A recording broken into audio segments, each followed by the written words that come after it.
Abono puila beremni ngei tipra hasteni bubagrakhon aguliwo jengjabani notice beremni NCE fil chini plenary session salary o session jengjabani tini sa 25 December aboni puila sa krung khayano o plenary session ni kokta pana khaijaka asalo Osali kokta pandano chengirka bar thakotoni mukhomantri omicha borakaribo manjaka notice hamkrai bedekni donat mantri Juti Raditya Scindia nakoboi notice hamkrai মন্ত্রণী প্রতিমন্ত্রী সুকান্ত মজুমদার কবই notice বেরেমনি culture হাস্তেনি হাস্তে পাতায় মন্ত্রী অকনা কবই কুবনি উচ্চ বেরেম তংনাই র অবনতিও তিনি চাচালা আগরতলাও কালচার প্রাইভেট হোটেল নোটিস বেরেমনি ব্যাংকার্স কনক্লেভ 2024 জেনজাকা আর notice development finance corporation limited হেকো ইবদিনি লুবাজিমুং বাই অফ কনক্লেভ নো চেনি জাকা পান্ডা কাইনি বিসিং থেকে অফ কনক্লেভ চেনজাকা পুলিয়ানি পান্ডাও নোটিস বেরেমনি রাং ফিসা Hamkrani bagai komplak Salajaka Aro Manjaka Nitfini Chairman the Managing Director BPSL N Murtina Khoboi Haste Hapangni Rang Belikni Dagipang M Naga Raduna Khoboi Juda Bank Tai Rang Pusha Khatijama Naikolni Adoro Aro Notice ni Juda Hamkrai Rognoti Bahino Nangmani Kok Salajaka Fini Samingotine Kubangma Tangkota Bahino Jaka Tekesha Pandani Bishing Tike o Conclebo Chengir Jaka Haikapa Manjaka Kendrini Krasnomotri Omocha Bapando Komnan Tinishaka Bartni GDP Tabu 8% Sako Kaka Our Logologi Notice Bermi GDP Hino 11-12% Kotoko Kaka Chal Kologromoi Bishi Kologromoi Notice Bermo Obti Hai Inga Tomoni Keba Bishi 2018 Yagolo BJP Family Haikaba BJP Hapang Family Yagolono notice bermo tabu kaisa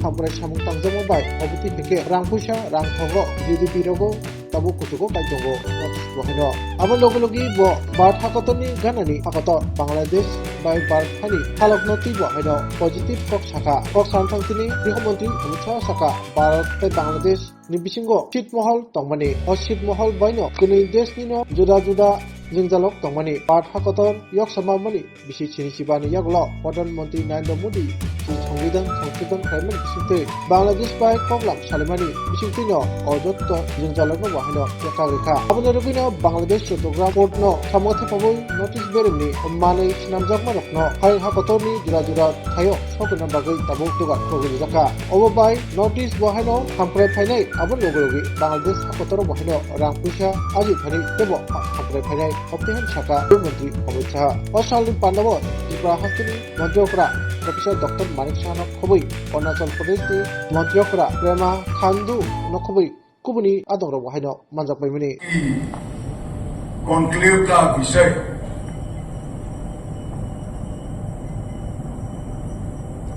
अर्थ जगत से जुड़े लोग ऐसा निकालेंगे कि यहाँ business potential क्या है इसके लिए रखा है मगर मैं आज आप सभी को कहने आया हूं कि आज की कॉन्क्लेव का विषय आपका फोकस बढ़ाने के लिए तो है ही परंतु साथ में 10 वर्ष पहले के नॉर्थ ईस्ट और आज के नॉर्थ ईस्ट की अंतर की जानकारी आपको मिले इसके लिए भी 10 साल पहले यहां 200 से ज्यादा जनजातीय समूह अनेक आतंकवादी ग्रुप हर राज्य में हथियारी ग्रुप और सैकड़ों आतंकवादी घटनाओं से एक क्षेत्र लैस है और आज 10 वर्ष के बाद मोदी जी के 10 साल के शासन में यहां पर हिंसा में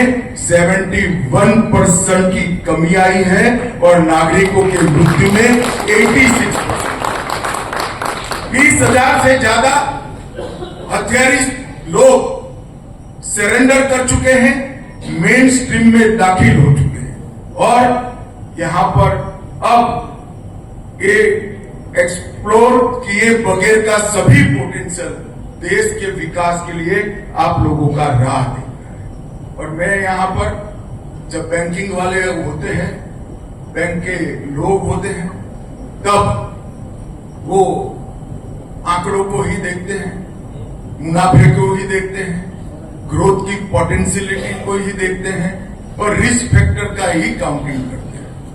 ये सब तो करिए, इसमें अब कोई ज्यादा आपत्ति नहीं मिलेगी, सब कुछ यहां मिलेगा। परंतु नॉर्थ ईस्ट का विकास हम सबकी राष्ट्रीय जिम्मेदारी है, हमारा दायित्व है। ये समझ कोई भी देश अगर आगे बढ़ना है तो सम विकास होना चाहिए। ये मूल सिद्धांत को हमारे बैंकर्स को भी अपनाना पड़ेगा। मेरा आप सबसे अनुरोध है, संवेदनापूर्ण अनुरोध है कि नॉर्थ ईस्ट में सिर्फ बिजनेस पोटेंशियल और मुनाफे की दृष्टि से मत देखिए, नॉर्थ ईस्ट को रिस्पॉन्सिबिलिटी की दृष्टि से देखिए। आपकी जिम्मेदारी है नॉर्थ ईस्ट को आगे का पोटेंशियल बढ़ाए, टूरिज्म से लेकर टेक्नोलॉजी तक, एग्रीकल्चर से लेकर एंटरप्रेन्योर तक, फाइनेंस से लेकर फिशरीज तक और बैंकिंग से लेकर विदेश तक, हर चीज के लिए फूट फूट कर यहाँ पोटेंशियल बढ़ा हुआ है। और मैं आपको विश्वास के साथ बताता हूं, मेरे शब्दों पर भरोसा रखना, मैं नाप तोल कर बोलने वाला व्यक्ति हूं।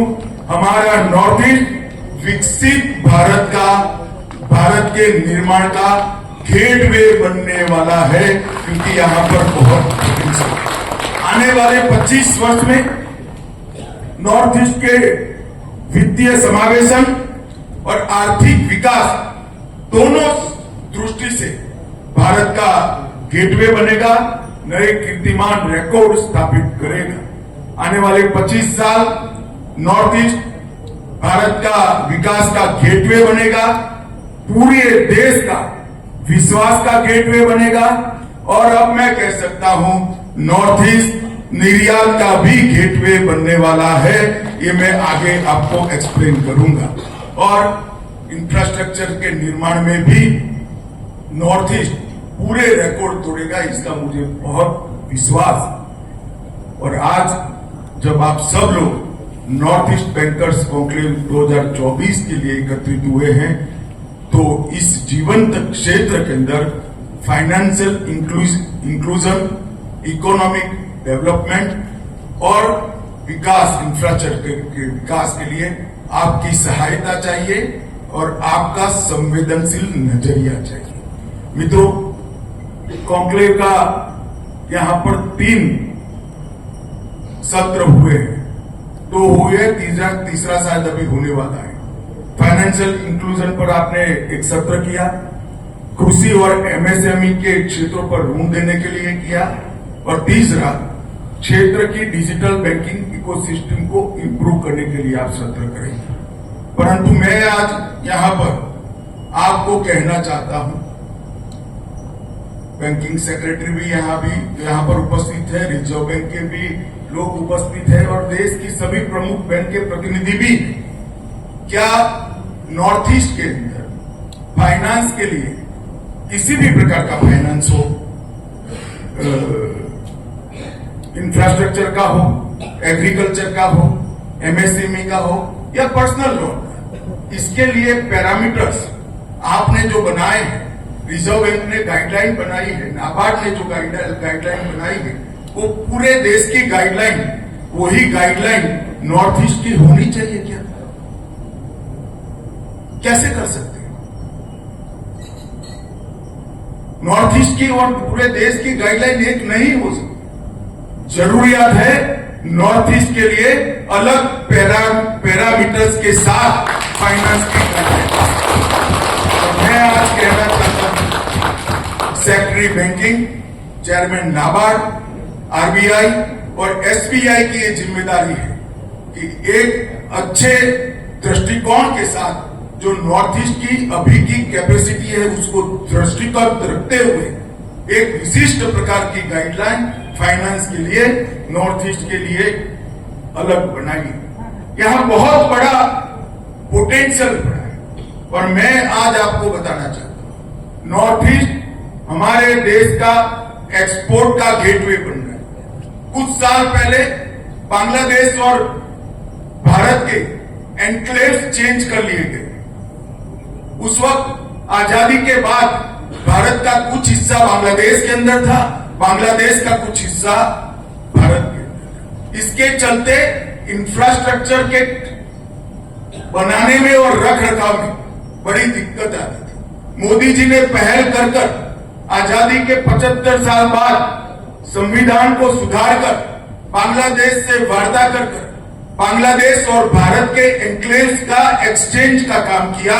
इसके कारण आज हमारे वाटरवेज चिटगांव के साथ जुड़ चुके हैं और चिटगांव की बंदरगाह पूरे नॉर्थ ईस्ट से अपना उत्पाद दुनिया के साथ भेजने के लिए आज खुली पड़ी। और इसके कारण पहले जो एक प्रकार की एनोमली बनी थी, यहाँ आबादी कम है, भूभाग ज्यादा है, आबादी कम है तो कंजम्पशन कम है, कंजम्पशन कम है तो मैन्युफैक्चरिंग एक सीमित मात्रा में ही होता है, क्योंकि देश के बाकी भूभाग में भेजोगे तो ट्रांसपोर्टेशन कॉस्ट 12 to 15% आ जाती थी और दुनिया में भी नहीं भेज सकते थे क्योंकि एक भी बंदरगाह है। आज आप नॉर्थ ईस्ट में कुछ भी उत्पादन करो, दुनिया भर का बाजार चिटगांव बंदरगाह के थ्रू आपके लिए खुला है। ये हमें पूरी इकोसिस्टम को जानकर आगे बढ़ना पड़ेगा। मैन्युफैक्चरिंग में बांग्लादेश का पोटेंशियल बहुत बढ़ चुका है। यहाँ सस्ती बिजली है, सस्ता मैन पावर भी उपलब्ध है और अब एजुकेशन के सारे मायने भी यहाँ पर बदल चुके हैं। एक दृष्टि से सबसे ल्यूक्रेटिव स्थान मैन्युफैक्चरिंग के लिए अपना नॉर्थ ईस्ट बनने वाला है। मित्रों, जब मैं आज यहाँ आया हूं तब इतना कहना चाहता हूं कि 10 साल के अंदर नॉर्थ ईस्ट को आर्थिक रूप से पूर्ण विकास के लिए कनेक्टिविटी की क्रांति लगभग पूरी हो चुकी है। स्थानीय संसाधनों का सही उपयोग हो, इसके लिए इसके बाद ही मेरी नेसेक के साथ मीटिंग है। इसरो का उपयोग कर सारे संसाधनों का समुचित उपाय हो, इसके लिए भी बहुत अच्छे प्रोग्राम्स बन चुके हैं। सशक्तिकरण और समावेशी विकास की कई सारी योजनाएं आगे बढ़ी हैं और शांति और स्थिरता भी है।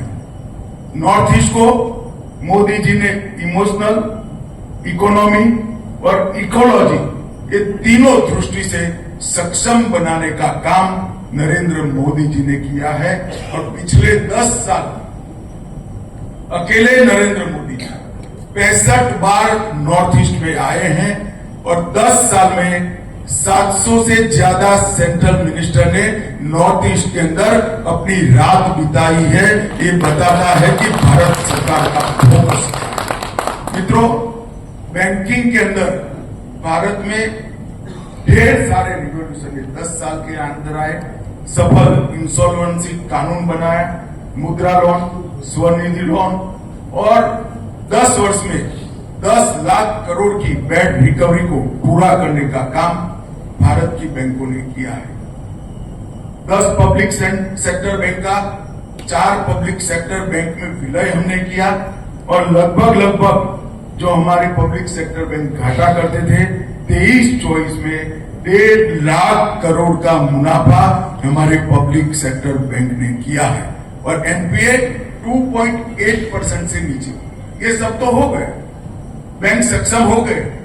अब मेरा मूल सवाल है, जो सक्षम है उसने रिस्क उठाकर फ्यूचर बिजनेस के लिए इन्वेस्ट करना चाहिए या नहीं करना? फ्यूचर बिजनेस के लिए इन्वेस्ट करना है तो आपके पास नॉर्थ ईस्ट के अलावे कोई डेस्टिनेशन नहीं है, क्योंकि सिंधिया जी कह रहे हैं कि 10% 12% ग्रोथ है। मैं फ्यूचरिस्टिक दृष्टि से कहने वाला हूं, अगले 10 साल तक एवरेज 20% ग्रोथ से नॉर्थ ईस्ट का विकास होने वाला है। मेरी बात आप मानिए। फ्यूचर बिजनेस को ध्यान में रखकर थोड़ा रिस्क आपको उठाना चाहिए। इसका मतलब है आपकी फाइनेंस करने की सारी पॉलिसी को थोड़ी लचीली बनाकर यहाँ के क्षेत्र, व्यक्ति और उद्योजक को एक अच्छा पैकेज देकर आगे बढ़ाना चाहिए। मित्रों, यूपीआई का भी यहाँ सबसे बड़ा फायदा यहीं पर होने वाला है, क्योंकि इतने बड़े भौगोलिक रूप से विषम क्षेत्र के अंदर जितना यूपीआई का फायदा होगा इतना कहीं पर नहीं। आज देश में 95 करोड़ से ज्यादा इंटरनेट उपभोक्ता है और 92 करोड़ से अधिक ब्रॉडबैंड के यूजर है।